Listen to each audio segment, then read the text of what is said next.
Welcome to G-Day. Live from the UGA Bookstore, this is DawgNation Gameday.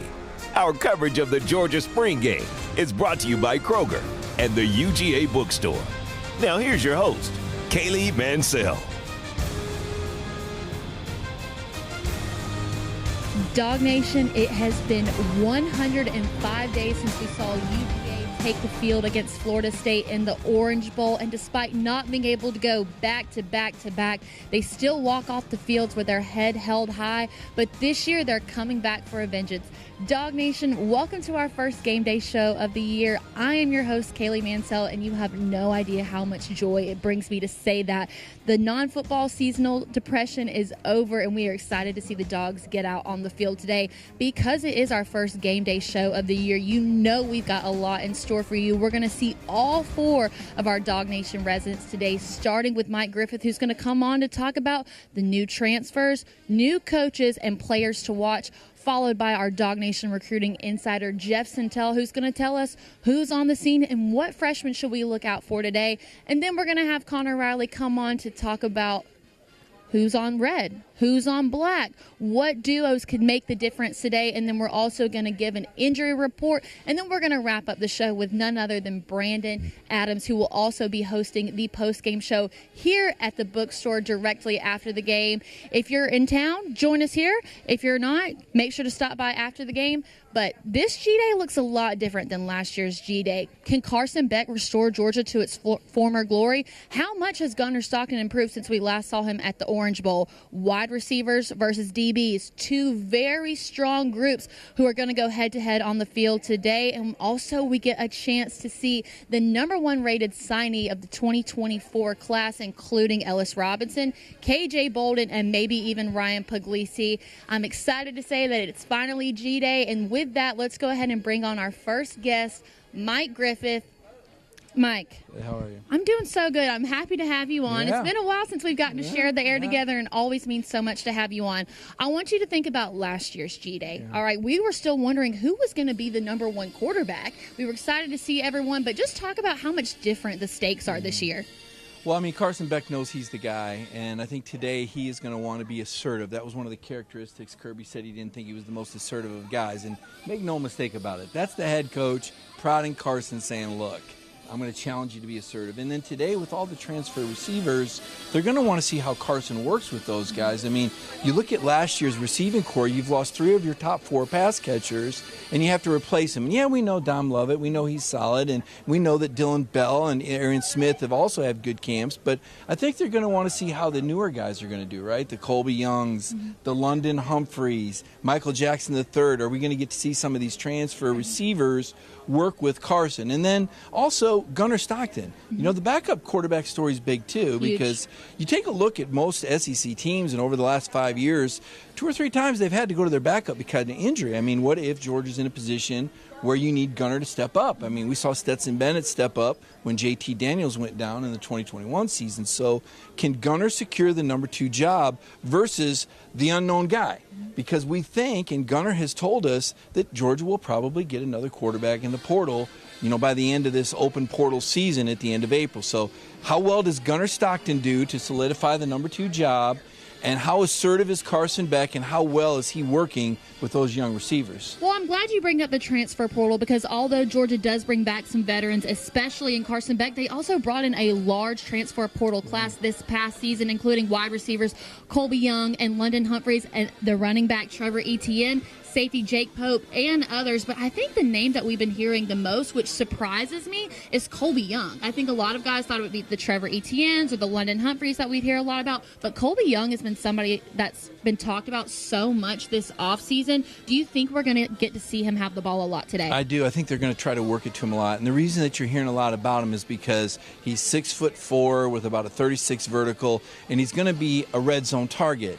You know, he's the guy you throw. but Georgia wants to get more out of him, and he came here to get more. So he's going to compete with Ra Thomas at that X spot and try to play that role that Adonai Mitchell once played. A.D. Mitchell, of course, was so good at the X before he transferred to Texas. So they want to get Colby involved. I think the reason you don't hear about Etienne is you don't really need to beat this guy up. You know what he can do. Yeah. You know he's a home run hitter. His position at running back I don't think is as hard to learn as what Colby Young has to learn coming in here to a pro style of offense. So I do think he is one of the names I would have circled to watch today. I think one person I'm interested to see today is the safety, Jake Pope, the transfer from Alabama, because we know that this DB room is absolutely stacked, and by the time this game is over, they might not all be in that room. However, Jake Pope is coming from the same defense that the new defensive coordinator, Travaris Robinson, was on. We know that he learned underneath good coaching and a good program, and I think that we're going to see him excel today.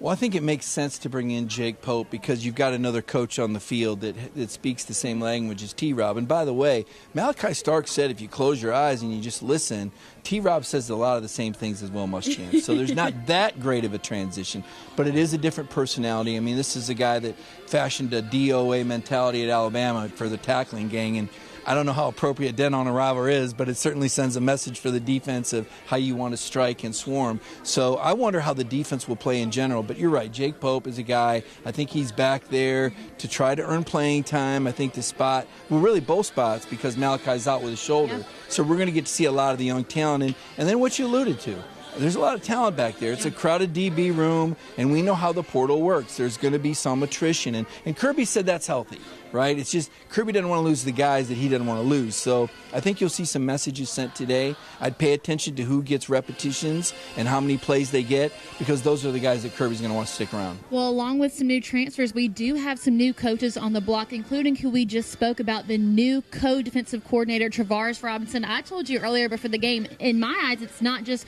wide receivers versus DBs. This is Mike Bobo versus Travaris Robinson, and I think a lot of eyes are going to be on him today and see how well he can control that defense. Yeah, it's going to be tough. You just wonder, with the quarterback not being live, how much does pressure really affect the offense? And then, but the whole thing is scripted, right? I mean, the coaches have kind of a preconceived idea of who is going to do well based on the play calls. Now, that said, there's going to be room for individual performances and breakouts today. You know, we were talking about the transfers just a minute ago.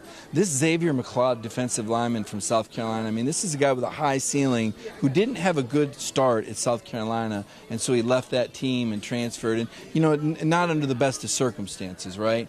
This is a guy, though, I think, who could emerge over time, if he's not ready right now, on that defensive line where they want some punch, right? We hear about train wreckers and havoc makers, and we're going to want to see how Warren Brinson plays. We're going to want to see how Naz Stackhouse plays, Jordan Big Baby Hall, right? Jamal Jarrett. These are the names you look for on that interior defensive line that can push the pocket and also have the gap control where the running backs don't have any running lanes inside. That's what Georgia's done better than any program in the nation when they were winning championships. So wide receiver coach Coley is already a familiar face within the UGA program, but I want to talk about the new running backs coach Josh Crawford, who had big shoes to fill, first of all, and you lose Kendall Milton, Dejon Edwards. You're basically working with an entire new class, and even though I know we're not going to get to see the running backs on the move that much today because we're going to see them throw the ball, I think that he's someone that he's got a good group to work with. It's just a matter of how do you use them. Well, and what we heard about Josh Crawford from Dejon Edwards, who actually played he was at Colquitt County, and I think Josh was the wide receivers coach there or something. But Dejon had experienced him, and he said he's rough.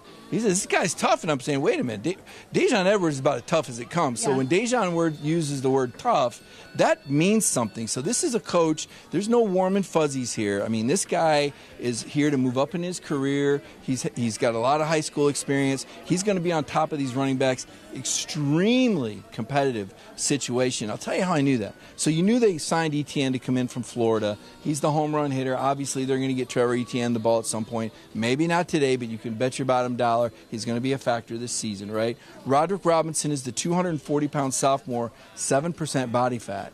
And he looked good against Florida State. Everybody did, but he looked good against Florida State. And you say, okay, well, there's the 1-2 punch. Well, now, wait a minute. I just saw a video with Branson Robinson the other day, and even though Branson's not playing in this game, he says when he comes back, you're going to know he's back. and his goal is 1,000 yards. So I'm thinking, okay, wait a minute. There's not room for all of this, guys. Something's got to give. So Roderick has to make the most. And don't forget Andrew Paul. Yeah. Andrew Paul had a good scrimmage, too. He was the guy that came in with Branson, and we were all stepping back going, well, maybe Andrew Paul's as good as Branson because he catches the ball well. Will we see much of Andrew Paul? And what does that mean? Is Cash Jones still a factor back there? I mean, pound for pound, maybe the strongest guy on the team. Smaller guy, walk-on, but made some plays last year. So it is a busy running backs room. Of course, Nate Frazier not even here yet, the 5-star from California. So today's performance is going to be really important for those running backs. As mentioned earlier this week by our newest employee, Cody Chaffins, he says it's guys like Cash Jones that end up excelling in the second half of spring games. Well, it's an opportunity for Cash. I mean, obviously he played a role last year when Georgia had some injuries in the backfield, and they didn't really have a back that was adept at catching the ball. Cash did a really nice job with that. And typically in the spring games, you do want to take your marquee stars out. You want to get them a good first half, typically, and then the second half, you want to give the 2s and the 3s opportunities to prove themselves, or you want to give them that sugar. You just want to get those guys those snaps, let them know you love them, don't want to see them in the portal. That's why I said pay close attention to who's in the game and who's out of the game in the second half. All right, so this might be the toughest question you have to answer all day. All members of the DawgNation team are being asked the same question, and it starts with you, so I need you to go ahead, make it really strong so everybody has to meet your standard. Who is the one person that you're most excited to see on G-Day this year? Oh, wow. You only get one. Man, that's tough. One person that I want to see on G-Day today. Not necessarily who you think is going to play the best, but you personally, who are you most excited to Anthony watch? Evans. Yeah. I like Anthony Evans. This is a guy that I saw in practice. I like the way he moved. I like the way he caught the ball. I think he's got a high ceiling. He's still here. Mm-hmm. You know, a lot of those other young receivers left and went to Syracuse or Purdue or whatever.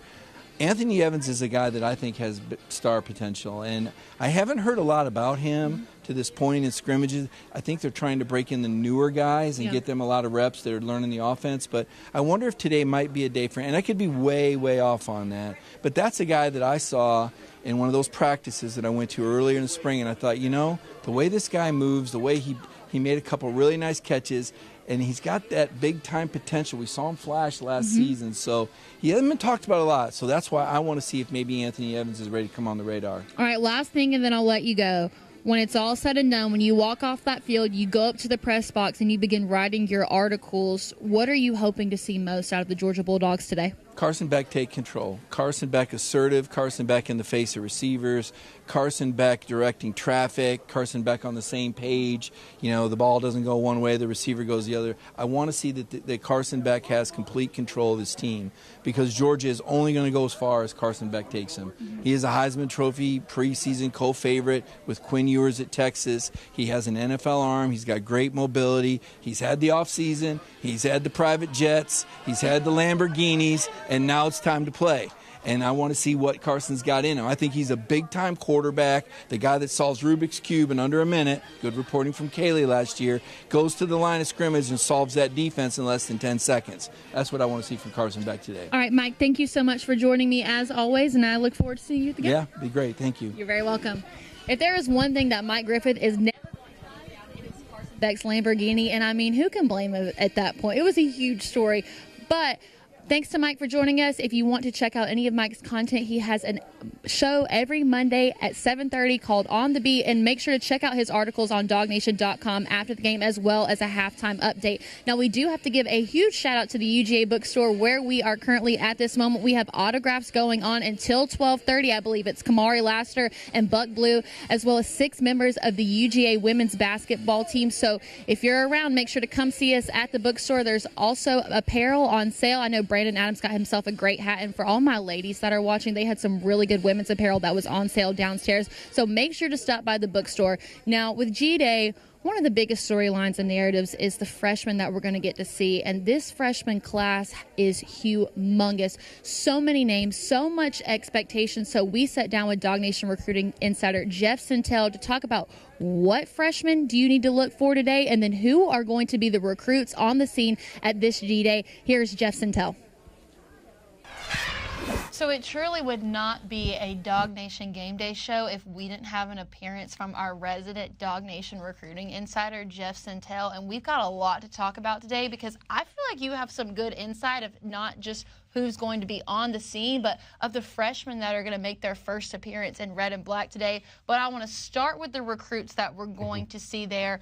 Who are the big names that are on the scene today for G-Day? Okay, so as of like Thursday morning-ish, and this is what everybody cares about, 6 5-stars. And this is let's just get down to business. We've reached the point where, like, this is where Brandon goes, spare me the pleasantries, let's just dive right in.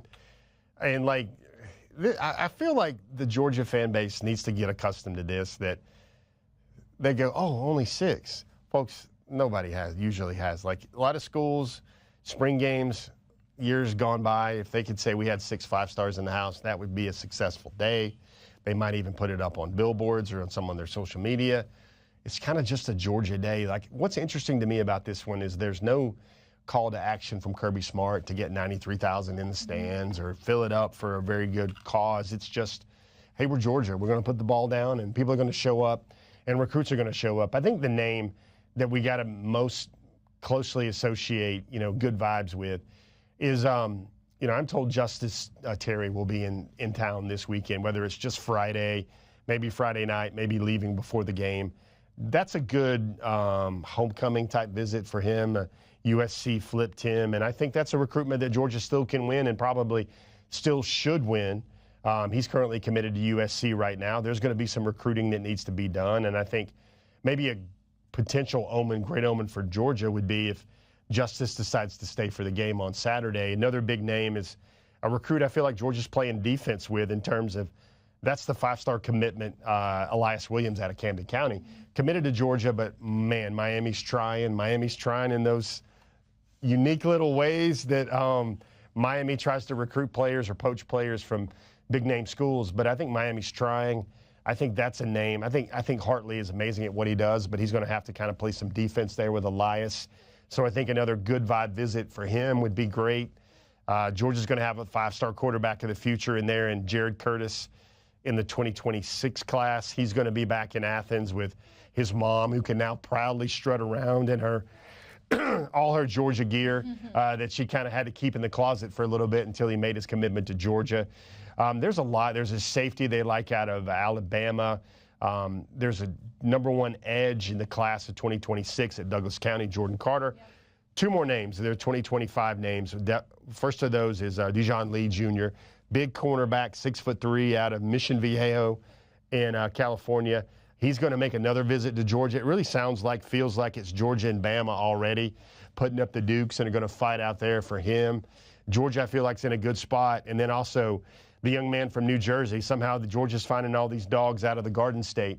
And it is Darren Akingabon, Nigerian background, big-time edge. And that's a guy that already said Georgia was his #1 school months ago. He's went to Ohio State. Georgia's kind of still his #1 school. He's playing G-Day for a while. He's going to be in town. And then we can't not try to cover everything here and not mention Travis Smith Jr., another guy who's had this visit planned for a long time. Big-time wide receiver at Westlake High School, 4-star wide receiver.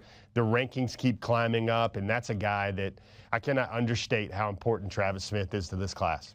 I feel like that your position within DawgNation is so uniquely situated because you have such direct access to recruits and their parents as well. So I want you to put yourself in the shoes of a recruit. If you're going to go to a spring game, it's obviously a little bit different. What are the key things that you're looking for out of a spring game visit? I think the thing you're going to get as a recruit, a spring game is easier because you'll get more time with the coaches. Yeah. They're not busy trying to beat up a team on Saturday. It'll be a little more chill. For a lot of guys, it might be their first game day experience in Athens. And one of the things that I kind of noticed that look by now, and if you guys are familiar with the West End Zone stands, Georgia keeps its players, its recruit in the lounge now. The recruits are in the lounge, and then they file down the steps into the belly of Sanford Stadium on Dooley Field. And you can just kind of get that look. You know that look, like whatever your favorite romantic comedy is, when birds start chirping or like Cupid's arrow hits you or whatever. Like, I'm sure you had a favorite movie like The Notebook or something like that growing up. But there's a moment where you're just like, yep, that guy, Georgia's got you. That's the time of year when Georgia gets those. They get on the field, they look down, and they start going, oh man, that could be me down there. Watch them warm up. You get to watch them warm up. You get to see the bodies. And one of the things they like to do, and this is probably one of the hot points they make, is they say, if I'm a linebacker, I'm going to watch Schumann coaches linebackers. I'm going to watch what happens when everything that happens when the TV's not on them. Like, what does Schumann say to those guys afterward? How do they prepare in between series? How do they warm them up? Like, all those things, because you can get there and you can get that real immersion in what it would be like to be a Georgia Bulldog. So for the last year, we've spent a lot of time talking about the 2024 signing class, whether that's through our Next Generation series that we do or DawgNation Conversations. But this is going to be their first appearance, being able to play in the red and black on G-Day. Who are your 3 freshmen to look out for? Wow. Yeah, I'm putting the pressure on. There's really, you got to start this. You got to start this with Ellis Robinson. Of course. You got to. Ellis Robinson, the 4th. You call him Ellis Island. You call him Agent 12. We've documented his story a lot here on this platform, and he is the best cornerback I think Georgia has signed under Kirby Smart. Leave it at that. He is impressed with. I hear about a highlight almost every practice or every scrimmage from Ellis. Sure, he's got a lot to work on, but everybody does. But where he's going is where few players can go or will go in college football, I think. Ellis is easy. I think KJ Bolden has really been great. And a lot of the things that I wondered about him adapting to the physicality, it's been fine. It's been seamless. You hear quotes from players and quotes from people around the team that say like he's soaking things up like a sponge. KJ always had all the physical ability, the athletic ability. He had the frame.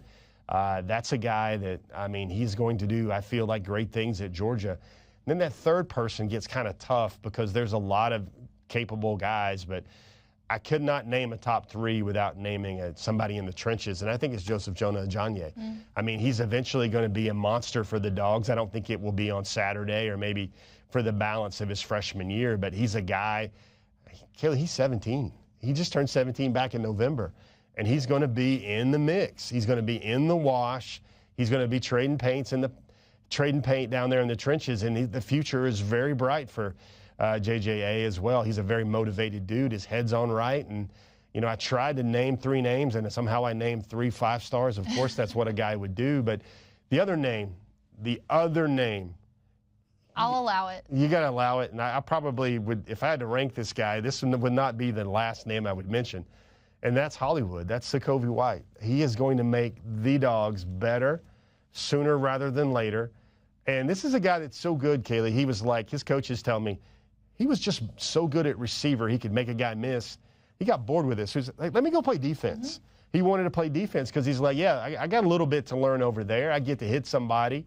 And I think when you get a guy like Sokovie and just focus on one position, you guys, I'm sure you saw the social media of that pass he caught going over the middle from that scrimmage too, where he shook a guy and he got the joystick out. And Sokovie is going to be one of those fan favorite guys. You remember how everybody got so excited about Mekhi Muse last year as like that short guy that could run really fast and ran away from everybody? Well, Sokovie's going to be that type of guy, but he's going to be 5'10", about 190 pounds, really physical. And a lot of the reasons why Dog fans fell in love with Ladd McConkey, they're going to fall in love with Sokovie White. I think you knew exactly what you were doing right there by catering to the host, because Jeff knows that's also someone that I'm excited about, so he slid that one in there because he knew I would approve of that answer. Those are the freshmen that you're excited about, but the one consistent thing we've asked all the DawgNation insiders is who is the one player you're most excited to watch on G-Day? It doesn't have to necessarily be who you think is going to perform the best, but you, as Jeff Sentell, who are you most excited to see? Yeah, I'm sure beat writers might say quarterbacks, backup quarterbacks.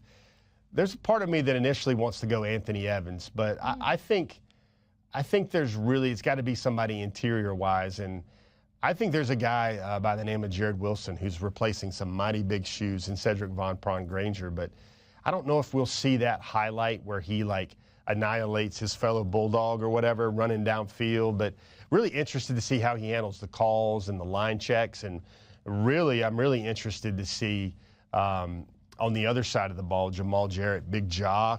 You've heard he's lost a lot of weight. He's really changed his body where he looks like an SEC player. And if Georgia can get 20, 30 really good snaps out of Jamal Jarrett, he's going to tear things up for the Dogs on the inside. So those are kind of the names, the veterans. And I guess the feel-good story, we got to mention him, is Arian Smith. I think everybody wants to see the light bulb finally come on. And I want DawgNation to think about this. What if Arian Smith has so many plays this year running under laser beams or rockets from Carson Beck? He makes so many plays this year in 2024 where that catch against Ohio State is not the one you automatically think of anymore when it comes to Arian Smith. I think that's possible. I think that level of consistency is possible, and that's another dog I'm going to be looking for. Just that confidence and just that validation that, oh, wow, Arian Smith has finally got it all figured out. Well, Jeff Sentell, we're always thankful for your intel. If you want to hear more about the 2024 signee class or who's coming up next, our top targets are just off the list, you can check out our Next Generation series on YouTube and check out Jeff's Before the Hedges show every Wednesday night at 8 o'clock.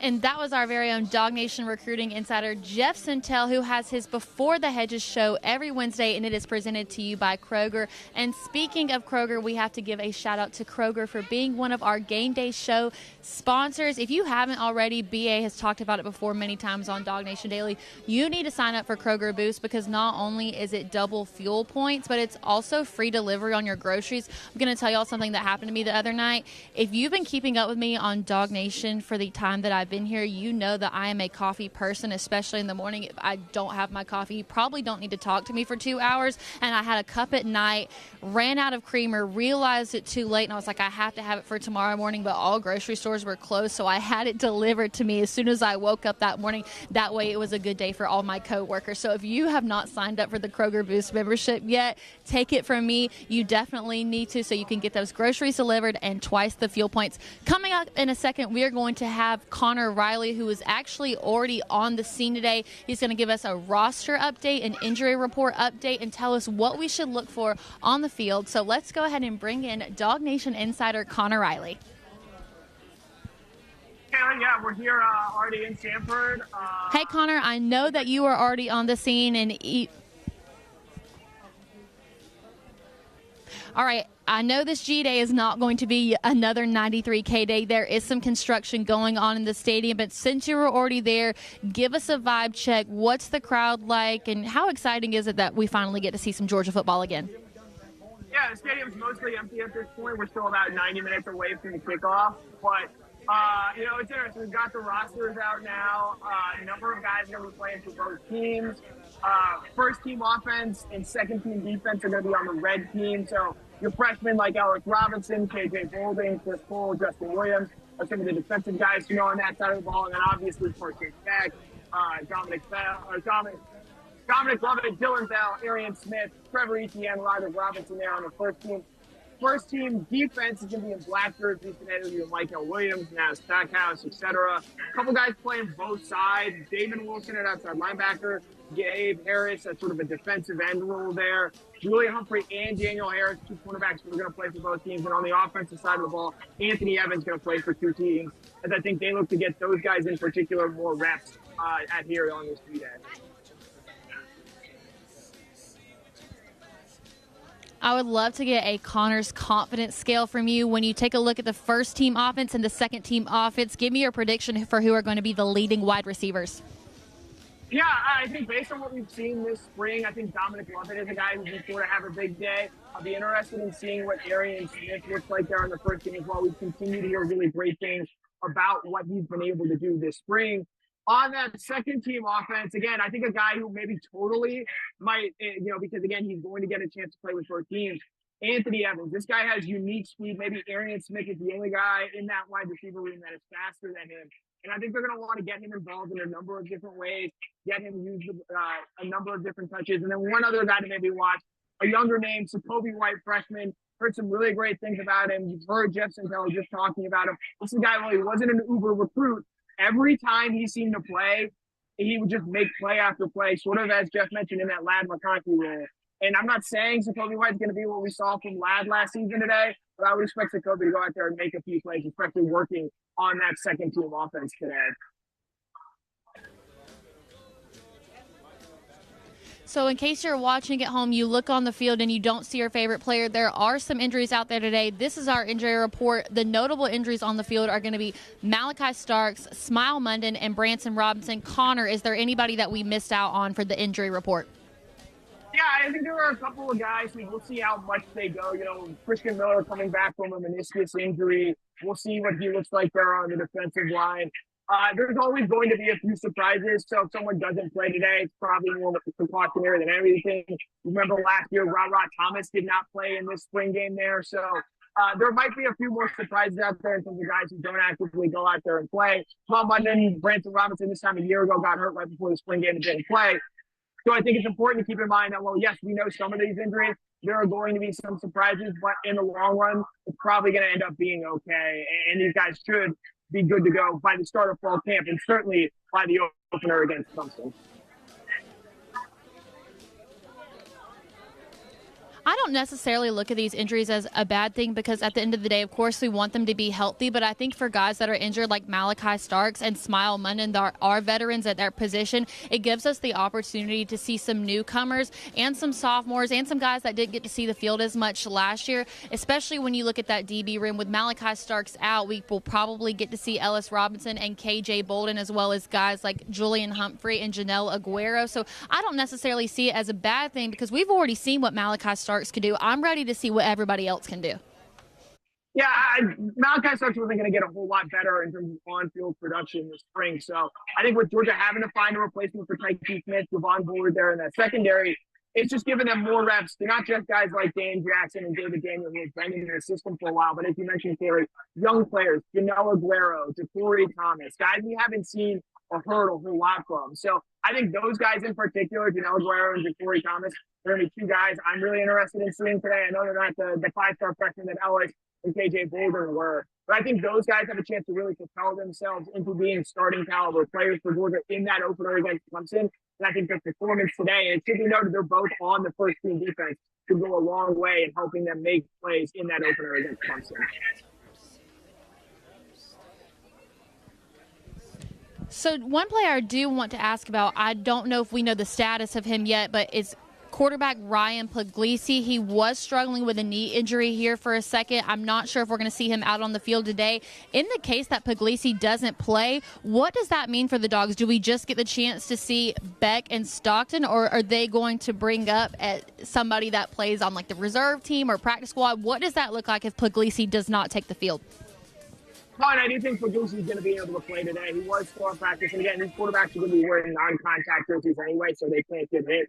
We'll see how many reps he gets anyway, because yes, he is a freshman. He'll get some stuff, but I think they really want to see what Gunnar Stockton is going to be able to do with more reps in this spring game. This time a year ago, he was the backup to Brock Vandergriff. I think Georgia knows they need to get Gunnar Stockton ready and get him more reps. So I think he's going to get a lot of those reps with that second-team offense. And then Colin Drake is the name known as a fourth-string quarterback there for Georgia. But I think regardless of Puglisi's health, I think Gunnar Stockton is the quarterback worth watching today. And I would not be surprised if you see him work with both teams and they try and get him some real valuable reps so they can have a better understanding of what they have in that quarterback room from a depth standpoint.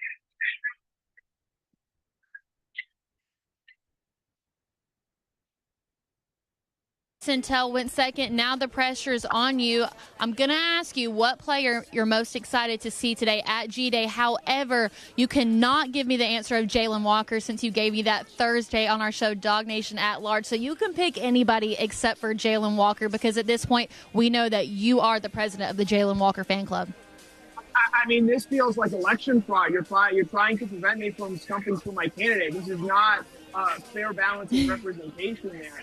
So if I'm going to give you somebody other than Jalen Walker, who, yes, would have been my pick once again, because I think he's going to be asked to do a lot of different things. Gabe Harris, he's a guy that is going to be playing for both teams today, going to be getting a lot of reps. Specifically, I think of that defensive end position, because we've heard Michael Williams, play some outside linebacker. With no Tyrion Ingram-Dawkins today due to a foot injury, I think Gabe Harris is going to get a lot of snaps. He flashed some moments last year playing that sort of defensive end position. So, well, he may not have a lot of sacks because you obviously can't hit the quarterbacks today. I think sophomore defensive end Gabe Harris is a guy that's worth keeping out for, especially when you look at that defensive line. Georgia's looking to get more impactful there and have better players. So I think Gabe Harris, other than Jalen Walker, obviously, is the name to watch here on G-Day. So clearly the rules at G-Day are a little bit different, but when you walk away from today's spring game, what's the one thing that you're hoping to see most out of the Dogs? I want to see how these wide receivers play today. We've heard some good things about a number of guys this spring. I want to sort of see, one, who this person really target and throw to, sort of show that chemistry that he's built this offseason with, and who really stands out. It's going to be our first chance to see a guy like Colby Young here. His size really stood out when we got a chance to watch him at practice.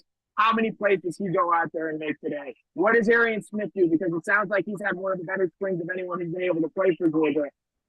Dominic Lovett, year 2 in the system. How does he continue to go? Dylan Bell, working largely at wide receiver for the first time in his career. How does he improve? So I think that wide receiver position is really interesting to me. No Lad McConkey, no Marcus Worthy-Jack saying Brock Bowers gone from the tight end position. They're going to lean more on their wide receivers this year, and I'm interested in seeing how those guys step up on G-Day.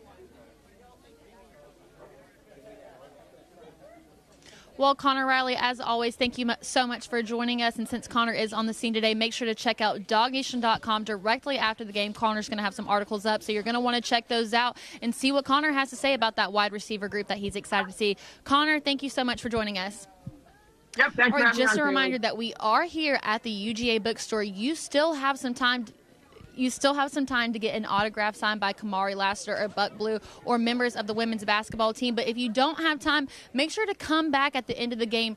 Directly following the game, our very own Brandon Adams will be on the scene to do our post-game show. You might even get the chance to come up here and share the microphone with him. So make sure to come by after the game to meet Brandon Adams here at the UGA Bookstore. Now, before we wrap up with Brandon Adams, I also want to give my player to watch. I'm going to give 2 because I do have host authority. So I want to start with one that everybody knows I'm excited about as a North Georgia resident, and that's Sokovie White. Sokovie White is somebody that is one of the best people that I've ever seen in person, at least at the high school level. He came from a program that when he was a freshman had only won 2 games and took that program to back-to-back Sweet 16s. He also played both sides of the field for a very large classification, and he's just an athlete. I definitely think he's going to be a Lad McConkey type that not only captures the people's hearts, but is able to show his athleticism, and I think it's going to shine through today. And then my other one, since nobody said it, is Gunnar Stockton. We talked about it at our show DawgNation at Large on Thursday. I think last year when Gunnar appeared in the Orange Bowl, everyone saw his ability to scramble. He got a lot of the Baker Mayfield comps, even some Stetson Bennett comps. But when I saw Gunnar Stockton play in high school, I didn't know him for being able to run the ball. I knew him for being able to throw the ball because he does have Georgia high school state records in passing yards, passing touchdowns, and total touchdowns. So today, I don't think we're going to get to see him run the ball a lot because there is no contact, but I think he's going to show Dog fans just how much he can throw the ball downfield today. So my players to watch for G-Day are Sokovie White and Gunnar Stockton. And at the end of the game, when those players showcase that, you can say, you know what, Kaylee, you were right, because quite frankly, that is my favorite sentence in the whole world. And we did want to have Brandon Adams in person today, but he is taping the dog walk. So if you want to check out that on YouTube, check it out at the start of the game. It's happening here in a few minutes. But we did get a chance to catch up with Brandon before the dog walk. So here is Brandon Adams.